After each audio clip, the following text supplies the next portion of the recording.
They told me they were keeping it tight this year, but my card paid for a 14-person villa, catering, and group excursions.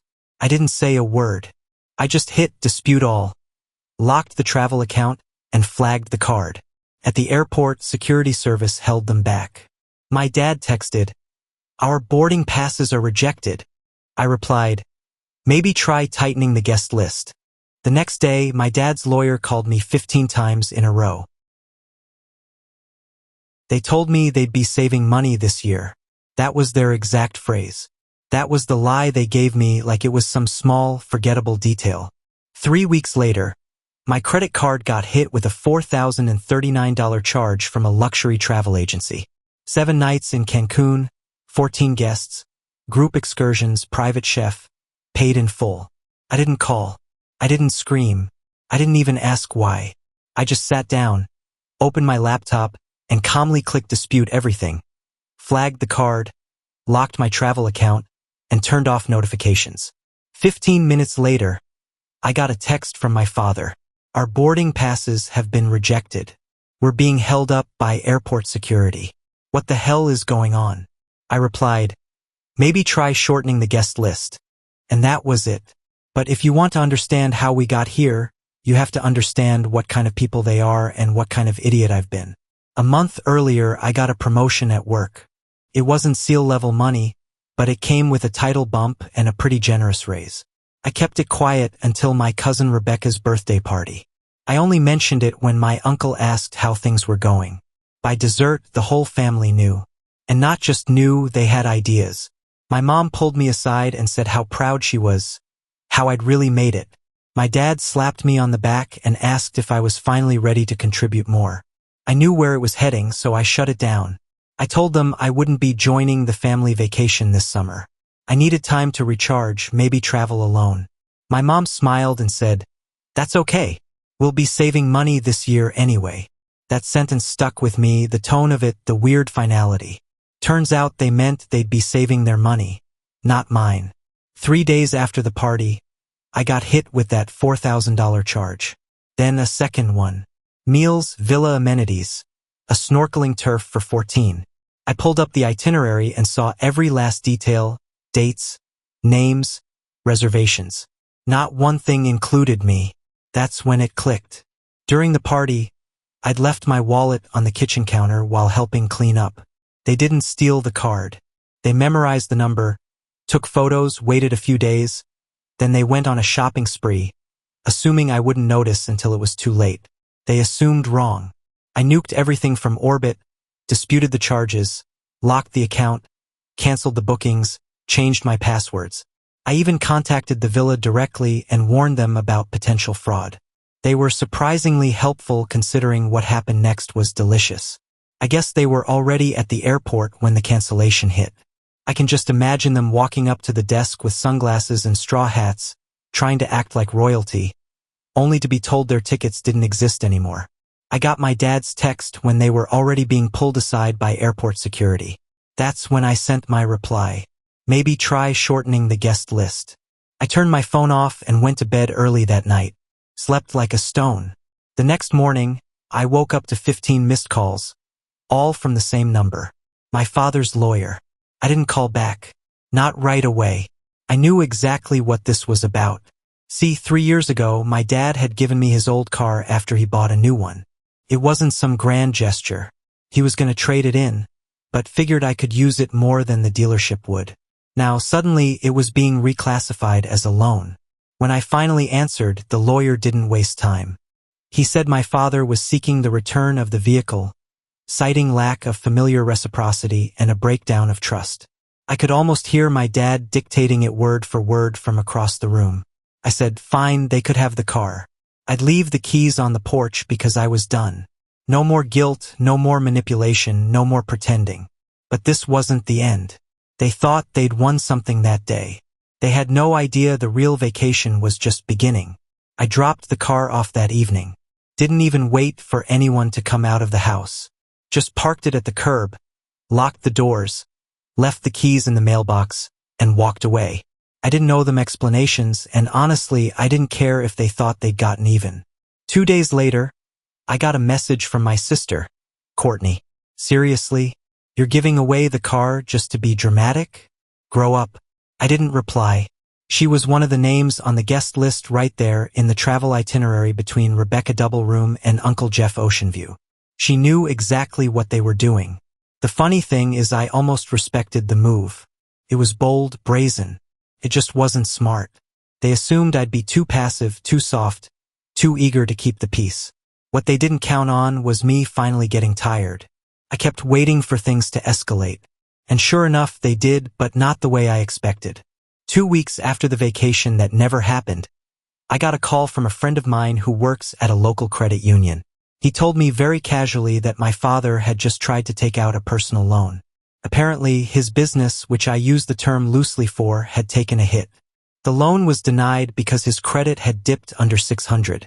3 days after that, my cousin Rebecca's Instagram went dark. She usually posts daily, so I checked her Facebook out of curiosity. Her engagement had been postponed, which if you know her means canceled. I wasn't celebrating yet, but I watched. My Aunt Melissa, one of the loudest voices during the whole Thomas is being selfish talk after the airport debacle, had been living rent-free in one of my grandfather's old duplexes. Guess who got a notice of eviction from the bank? That's right. My dad had used it as collateral on a business loan 2 years ago and never told her. Now she was crashing on Courtney's couch. The ripple effect was beginning, all without me lifting a finger. But I wasn't done. They thought karma had shown up early.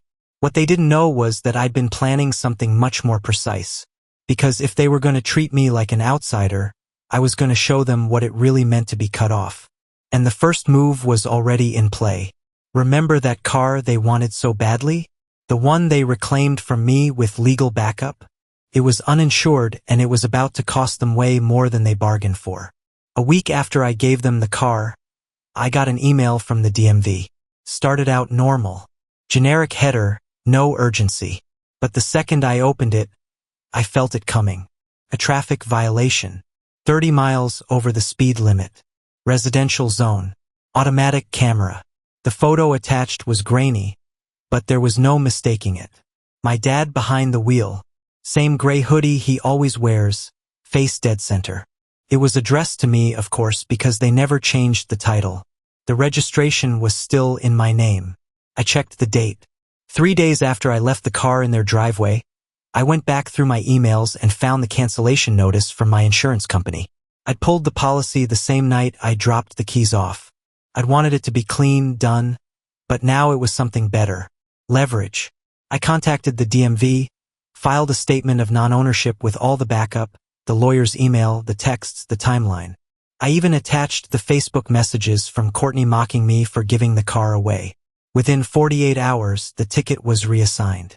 And with no proof of insurance on file, the DMV added a flag to the car's license plate.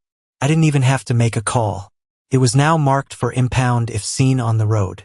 But this was just fallout. I still hadn't made a single intentional move.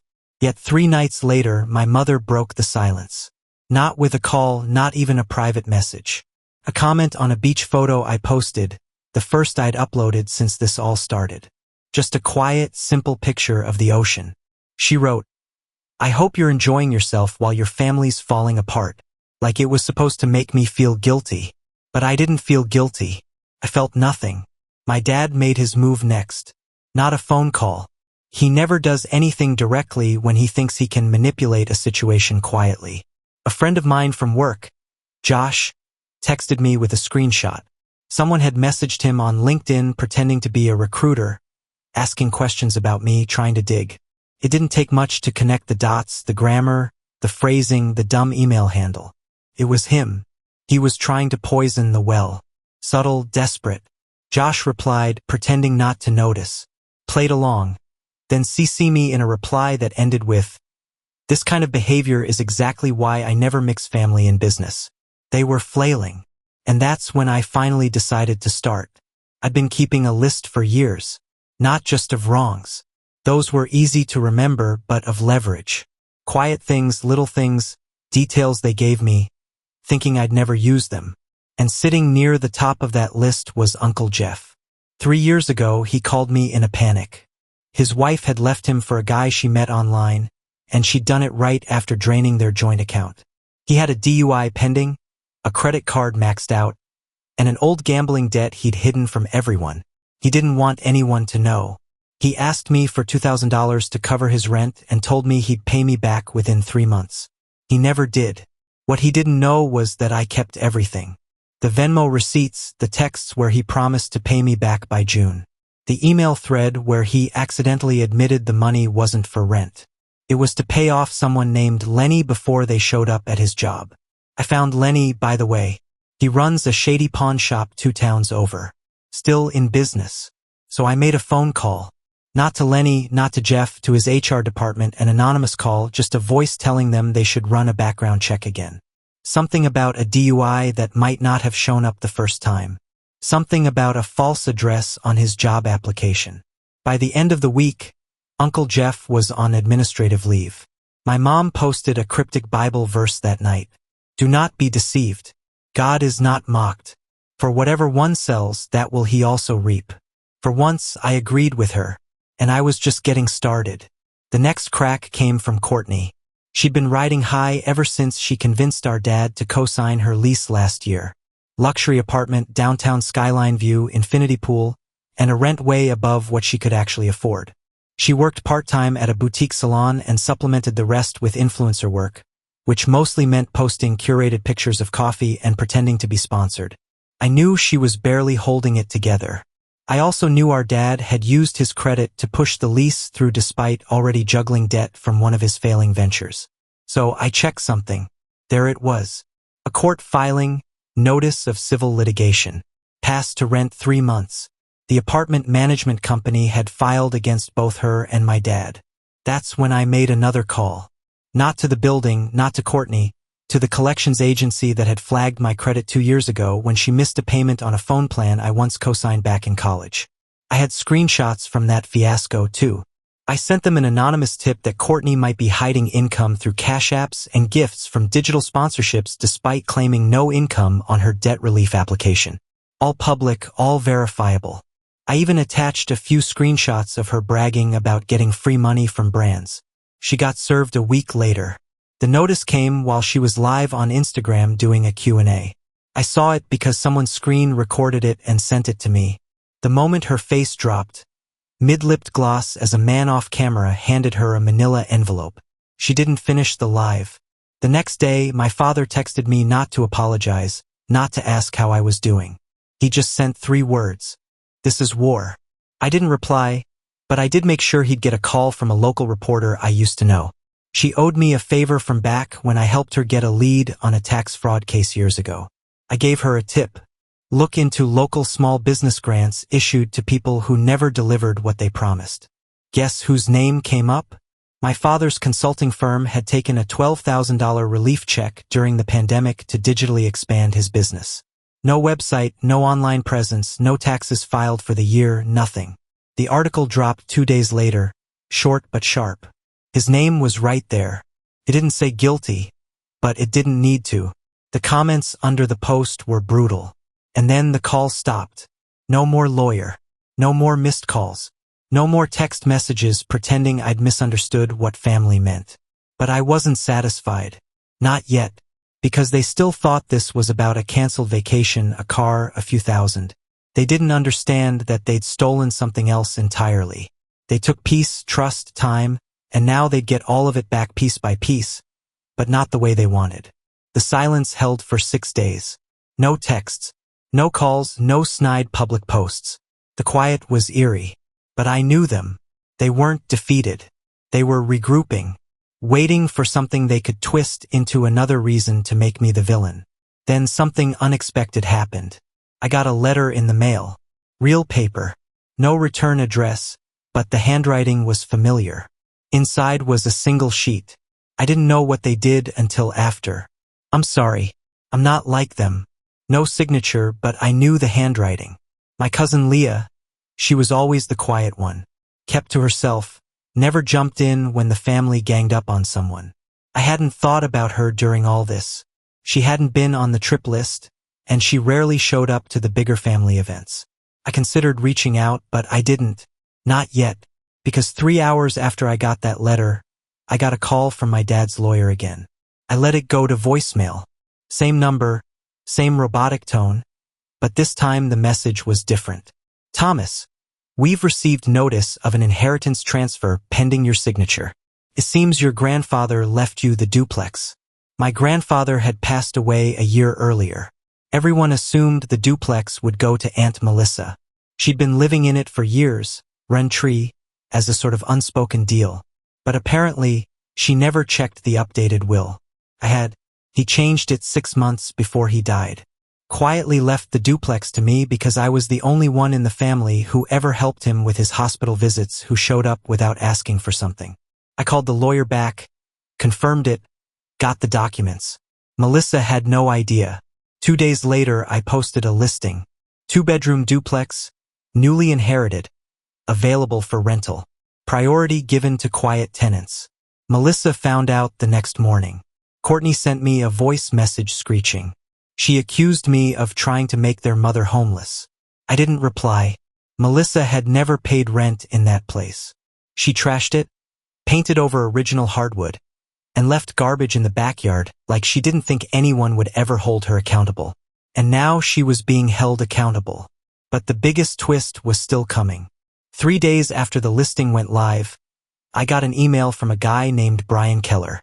Said he was interested in the duplex, wanted to meet. I Googled him out of habit. Turns out he was a CPA, used to work for the IRS, now freelanced as a tax investigator. He didn't want to rent the place. He wanted to talk. We met at a diner off the highway. He brought a thick folder, and what he told me knocked the breath out of my lungs. He'd been investigating my father. Apparently, someone had anonymously flagged his consulting business after that small news article. Brian had followed the money and found inconsistencies, misreported income, fake 1099s, phantom employees. Then he leaned in and said, "Do you know anything about a trust fund tied to your name that was emptied in 2019? I didn't. Turns out my grandfather had left me a small trust when I turned 18. Nothing life-changing, but about $25,000. It was supposed to be held until I turned 25. Which never happened because in 2019, it was quietly closed by my father using forged paperwork." Brian handed me the documents, copies of signatures, timelines, transaction logs. It was real. All this time, I thought the worst thing they'd done was steal a vacation. I was wrong. They'd stolen years from me. Now I wasn't just playing chess anymore. I was lighting the board on fire.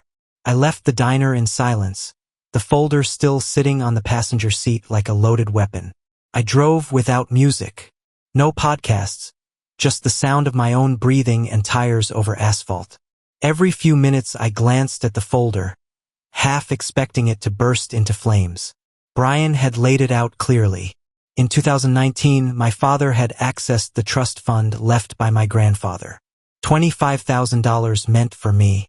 It had been transferred, closed, and erased with forged documents, signatures that weren't mine, records showing money withdrawn in pieces, funneled through an account tied to my dad's business. While I was working night shifts and skipping meals, there had been a safety net I never knew existed. One he cut out from under me before I ever had the chance to use it. He didn't just steal money. He stole years of struggle I didn't need to live through, and now I couldn't unsee it. Back at my place, I didn't turn on the lights. Just sat in the dark. Phone in one hand, the folder in the other. My inbox had 3 new emails, all from the property listing for the duplex. All serious renters, real people. I wasn't sure why, but I hesitated. For the first time in weeks, I paused. Not because I doubted what I was doing, but because the weight of it was finally setting in. Everything had shifted. The casual revenge, the petty power moves. This wasn't petty anymore. This was war, and the stakes had just changed. I got up, pulled the deed paperwork from my drawer, and filed the final ownership change myself. I wanted no delays. I wanted it official. The duplex was mine now, legally and completely, and they were going to feel that because I wasn't renting it to strangers anymore. I had other plans for that house. I had one of those white bars with a calendar grid, left over from a project at work. I wiped it clean and started writing names, dates, connections, my dad, Courtney and Melissa, Uncle Jeff, debts, secrets, leverage, notes from Brian's folder. Each corner of the board filled up quickly. Then I circled one name I hadn't focused on before. Leah, my cousin who sent that anonymous letter, the only one who broken ranks. I hadn't replied to her, hadn't acknowledged it at all. But something about her timing, it didn't feel like guilt. Felt like something else. Maybe she knew more. Maybe she was trying to distance herself before things exploded. At 1:13 a.m., I got a message. No name, just a number I didn't recognize. And one single image. It was the duplex. Nighttime taken from a car. Maybe the front porch dimly lit. Live for rent. Science still up. No message, no context, just the photo. I stared at it unmoving. Then another message came through. No words again, just a screenshot, a bank transfer, 5 figures, an account number that started with the same 4 digits from the trust Brian had shown me. A withdrawal. May 2019. Someone was watching and they wanted me to know it. I tried calling the number straight to voicemail. No ID. I didn't sleep that night because now I knew I wasn't the only one digging through the past. I wasn't the only one who had something to lose. And someone somewhere was trying to warn me or threaten me or both. I'll be back with what happened next. I need to put it down, make sense of it because what unraveled after that photo changed everything. But for now, that's all. Final update.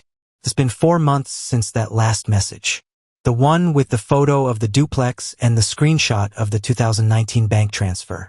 I never figured out who sent it. The number disconnected a week later. I tried tracing it through a friend who works in IT security. Burner phone, no history, nothing attached. But it didn't matter because by then the rest had already started falling apart. About a week after that night, I got an email from Brian again. He didn't say much, just sent over one document. It was the final draft of his report marked complete. He had submitted it to the IRS and a few other relevant agencies. A quiet, thorough investigation. Tax fraud, wire fraud, identity theft, and false documentation. All of it tied to my father. He added one sentence in the email. You won't need to press charges. They're already moving. 3 days later, my dad's business website went offline. His number was disconnected. And then the lawyer, the one who left me all those voicemails, quit. Apparently, my father hadn't paid him in 2 months. Courtney was evicted not long after. Last I heard, she was back at my parents' place, which had a foreclosure sign sitting in the yard by mid-May.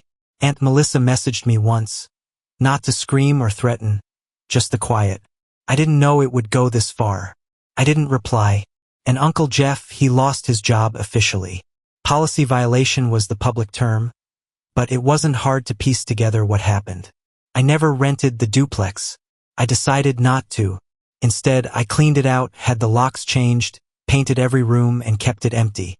Sometimes I sit on the porch in the evenings and just listen to the wind blow through that quiet residential street.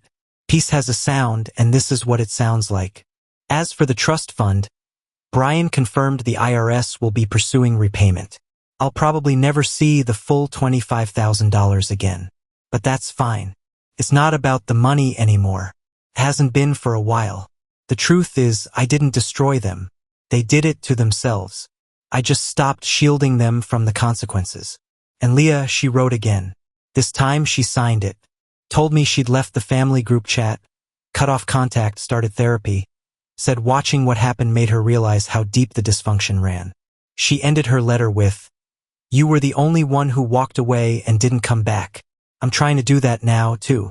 I haven't replied yet, but I will because I'm not angry anymore. I'm not plotting or waiting or reliving it in my head. It's over.